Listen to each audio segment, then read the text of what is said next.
6 months before he Yeah, he passed probably away. wouldn't have had much to say after his passing. So I think it's good you got him when you got him. You know. Sheldon, wonderful, Wonderful, wonderful. yes. Such a talented man. Yes.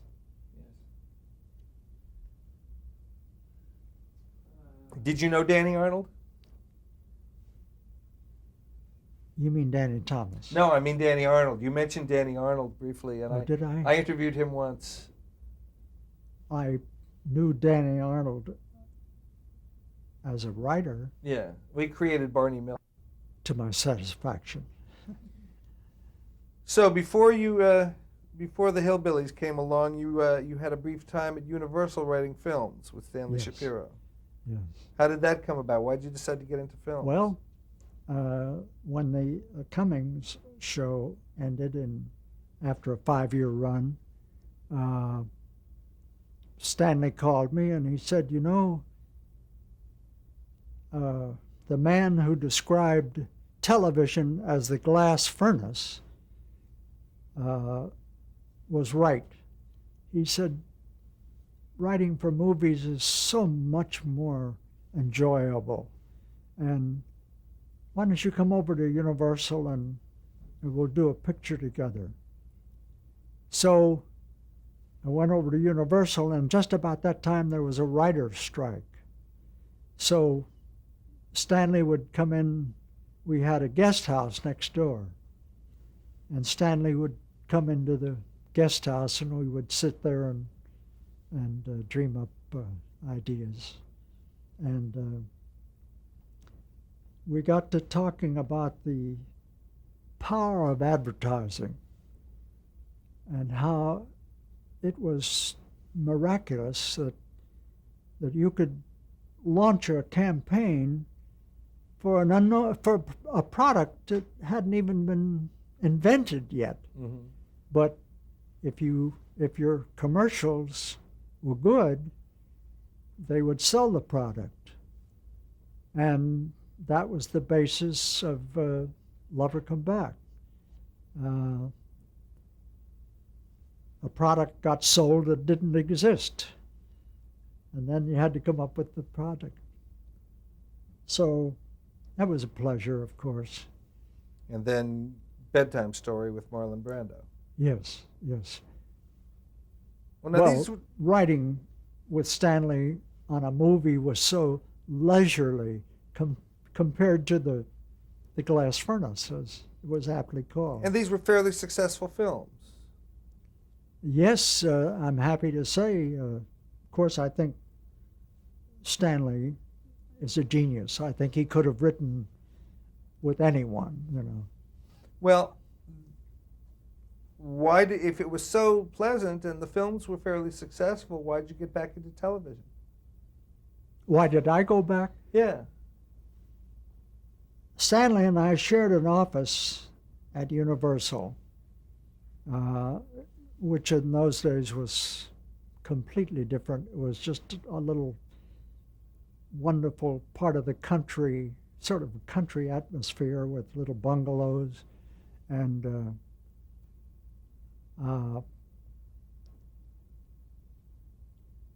Al Simon was responsible for my going back on television.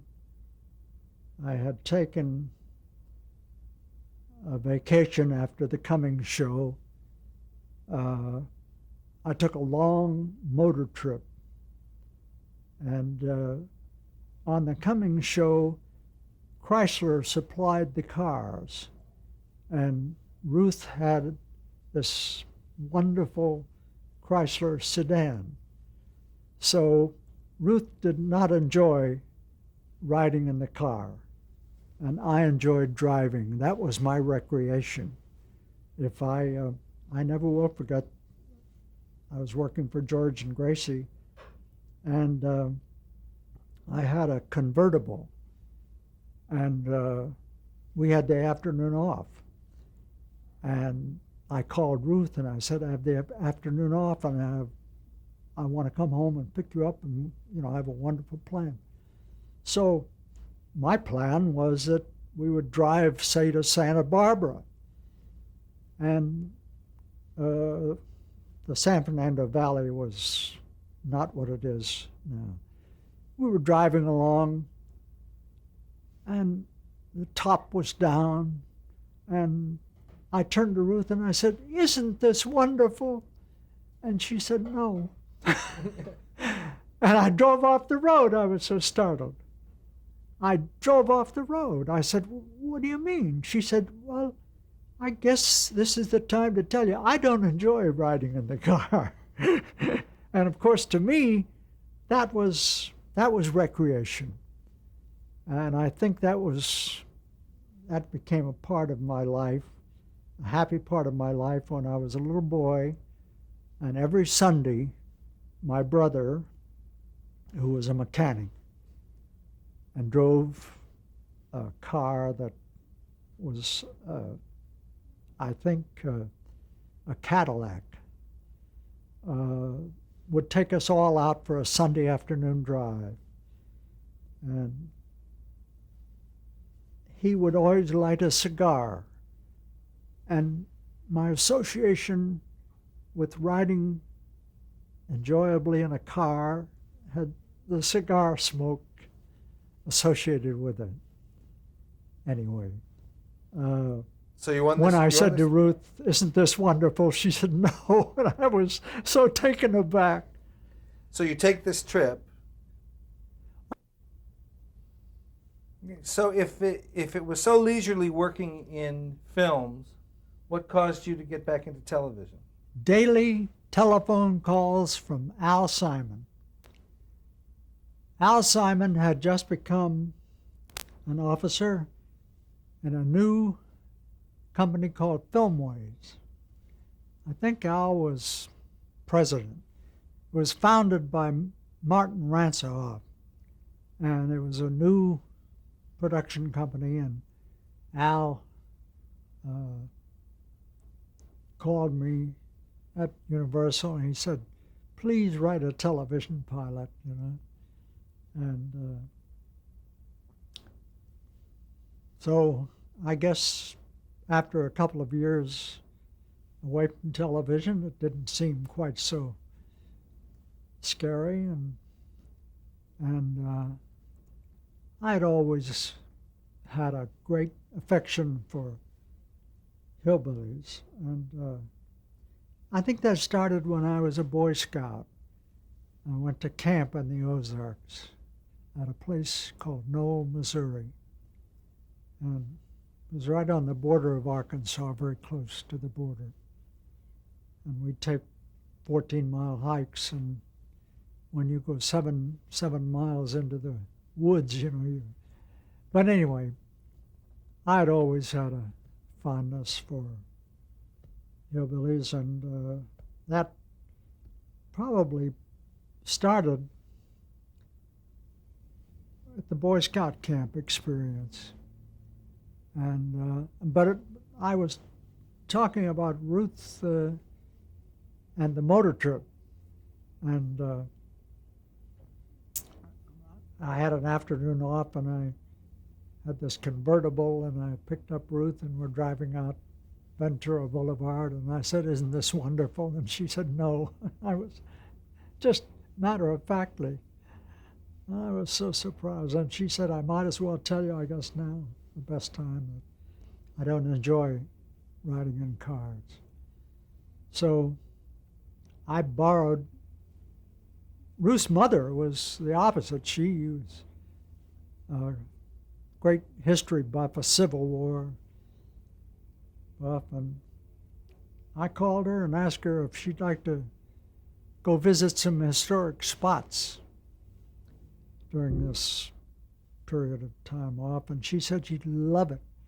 So I drove Ruth's car to Kansas City, picked her up, and we took a 14,000-mile trip through the historic part of the country that Alice, her mother, and I both loved. We were Civil War aficionados. And we drove to Abraham Lincoln's cabin and visited the battlefields and historic places. And I remember went to Hyde Park, and because she was a great Roosevelt fan, as I was, and we just had a marvelous time. And I remember as we were driving along a highway, I said, imagine someone from that Civil War era sitting here in this car with us, going 60 miles an hour down a modern highway. You know, what an experience that would be, how unbelievable it would be. And that got me to thinking about transplanting someone from an era like that into a modern day world, and modern day in 59 or 60. And I think maybe that's where the idea came from, because in my experience as a Boy Scout in the Ozarks, I found that there were pockets of historical places, really, where the people resisted modernization, and they resisted roads being built, and so this was the germ of the idea. You could find someone from a remote, protected spot who, you know, they didn't have radio, they didn't have telephone, television, anything, to transplant them by some means into the modern world, being modern world in 1960, 61. And that was the beginning of the thought about the Beverly Hillbillies.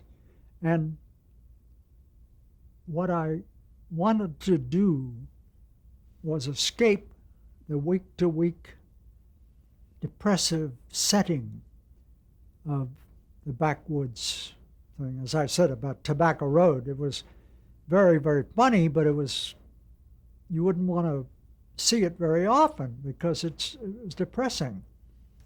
The setting, surroundings.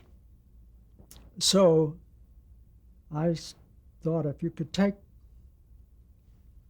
someone from a hillbilly, a real hillbilly family, and somehow transplant them to a modern city. And my first thought was New York.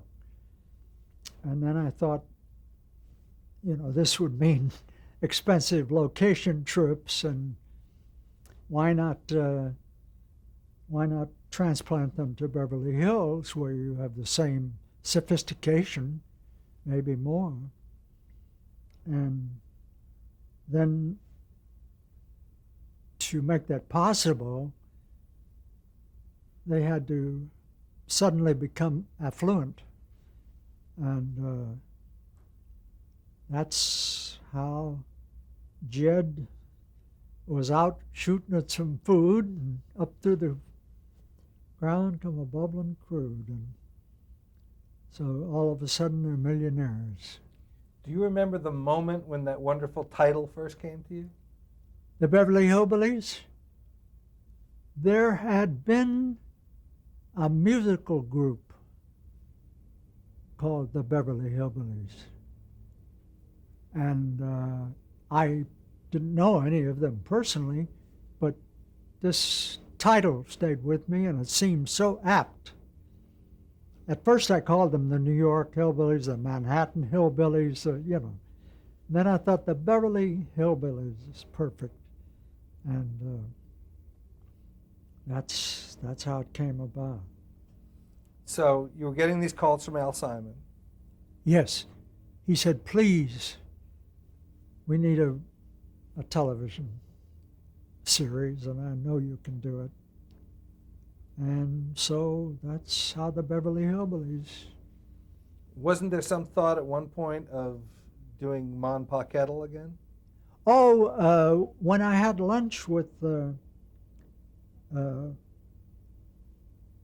Al Simon and Martin Ransohoff, uh, we had lunch at the Brown Derby, and I said, I've been thinking about a program, and I would like to do a program about hillbillies. And Marty says, I'll buy the rights to Ma and Pa Kettle.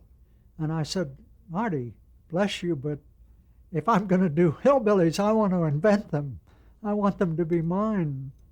I have a different idea in mind. So, which of the characters came to mind first when you started to think about these people? It would be hard to say, but I had seen Buddy Ebsen play a backwoods character. He appealed to me because he was tall, but he moved gracefully. He, having had all his background as a dancer, he moved as I imagined a hillbilly who spent his life in the forest would move. And I would think that maybe Buddy was the first character who came to mind. Did you know him personally at that time? No, I didn't. And then I thought of Granny probably next. And I'd always been a great admirer of Bea Benaderet, and I wanted her to be a part of it. And I probably started out with more than one daughter, but Donna Douglas was in the movie Lover Come Back. And Al, when I mentioned her, he said, you used her in Lover Come Back. And she's a beautiful, beautiful girl. And then the more I thought about it, the more I thought, why have a bunch of daughters? When you get one beautiful daughter is enough. And that's how that came about. And you saved the idea of a bunch of daughters for another show at another time. Yes, that is the next story. But now, did you approach Buddy Ebsen personally, or did you go through his agent and manager and whatever? Did I first? Did you approach Buddy Ebsen personally? I contacted him through Al, I guess and Al knew who his agent was, who was Jimmy McHugh. And as Buddy recalls the story, he was about to retire, as I remember. And his agent said, there's a script I want you to hear. I guess he had heard it from Al. So Buddy came into Al's office, and I read the script, the pilot script, and he enjoyed it so much. He said, forget about retirement, I'd love to do this show. And once we had the anchor, the main character of Jed Clampett, the rest was just a matter of casting. Mm-hmm. And speaking of Bea Benaderet, she was more than just a good actress. She was, in my opinion, a fine judge of material. And I asked her to read the script. And she said, this is wonderful.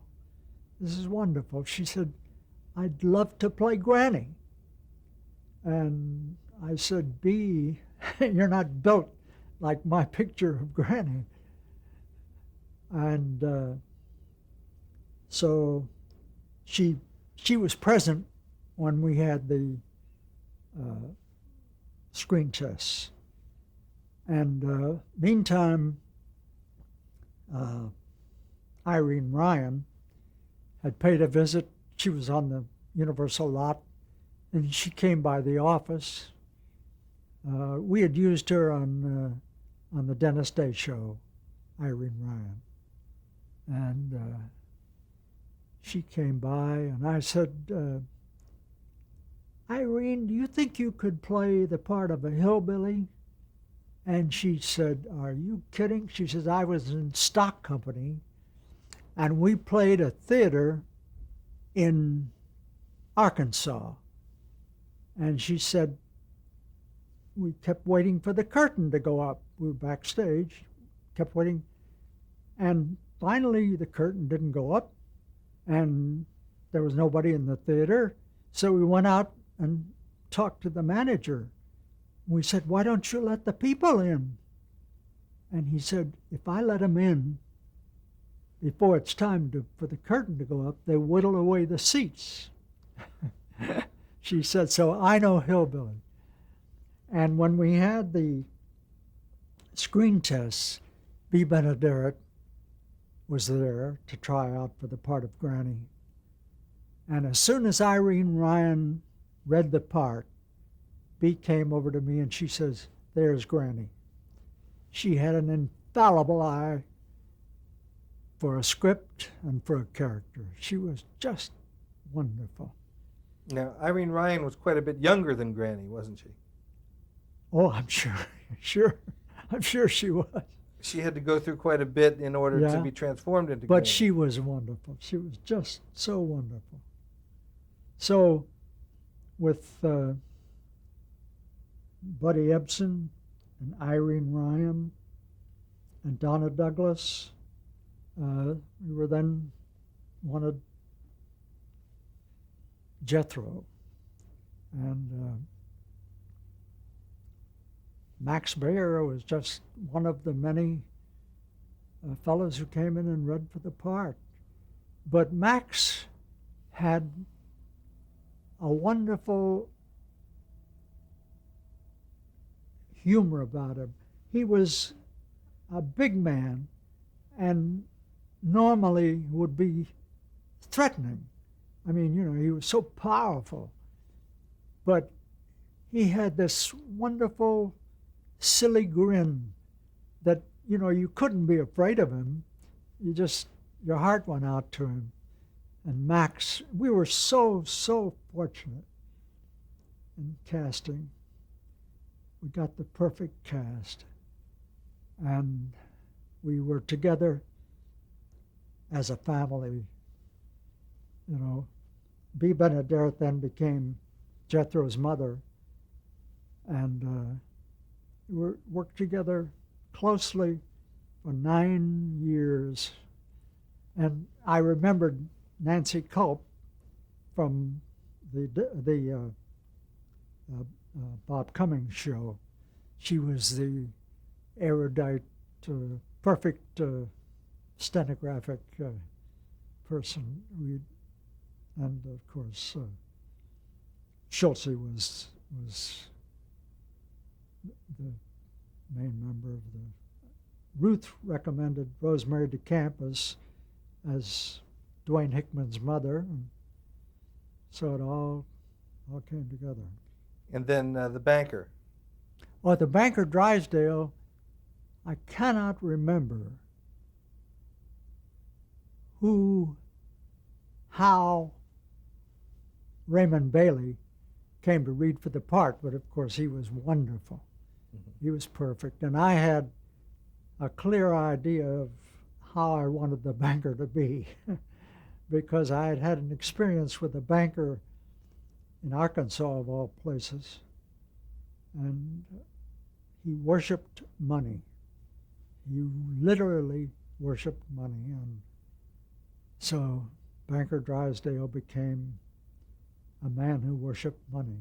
I remember Nancy Culp, when he would have a trauma, she would bring him to by waving money under his nose to inhale instead of instead of the smelling salts. So, were there any famous actors who tried out for these parts who didn't get them?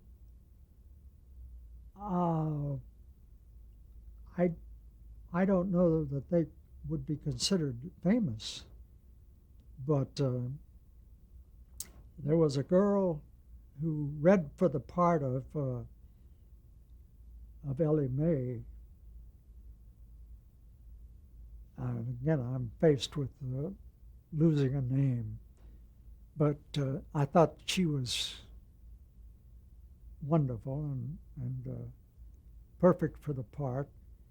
But while we were waiting, to move ahead to the next step, she accepted another job, so that ruled her out.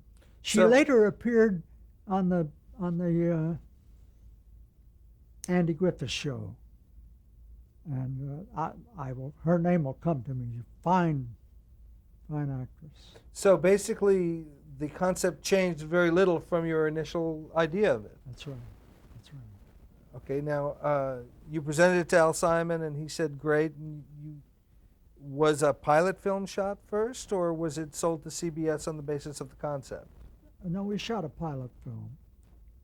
We shot a pilot film, and as was the custom with the Bob Cummings show, when we finished a film, we would take it over to RCA and show it to an audience and record the reaction of an actual live audience. We tried that with the pilot of the Beverly Hillbillies, and the laughter was so we had to abandon the idea of a live audience. They laughed right through lines. It was just. So how was it then sold to CBS? I guess Al Simon or Martin Ransohoff probably submitted it to all the networks, all being 3 at that time. And Jim Aubrey of CBS picked up on it immediately. And my friendship with the advertising agency man, Sam Northcross, and also Al's friendship with him, we sneaked a preview of to him. And he liked it so much that the next day he went into Jim Aubrey and he said, I want to buy the Beverly Hillbillies. And Aubrey said, you haven't seen it? He said, I know, but I know the writer. And so he covered for us. But actually, we had a sneak preview strictly for Sam Northcross. Now, was everybody at CBS behind the show? Well, as far as I know, they were. There was nobody there who was opposing you? I've no idea. I'm thinking of Mike Dan. No, I think Mike was in favor of it, to the best of my. I'm not a personal friend of Mike's, but I didn't know of anyone opposing it, with the possible exception of the man who owned the network. I'm sure it was not his cup of tea, but fortunately it got put on, and the acceptance was so immediate and so enthusiastic that he went along with it. We need to change tape now.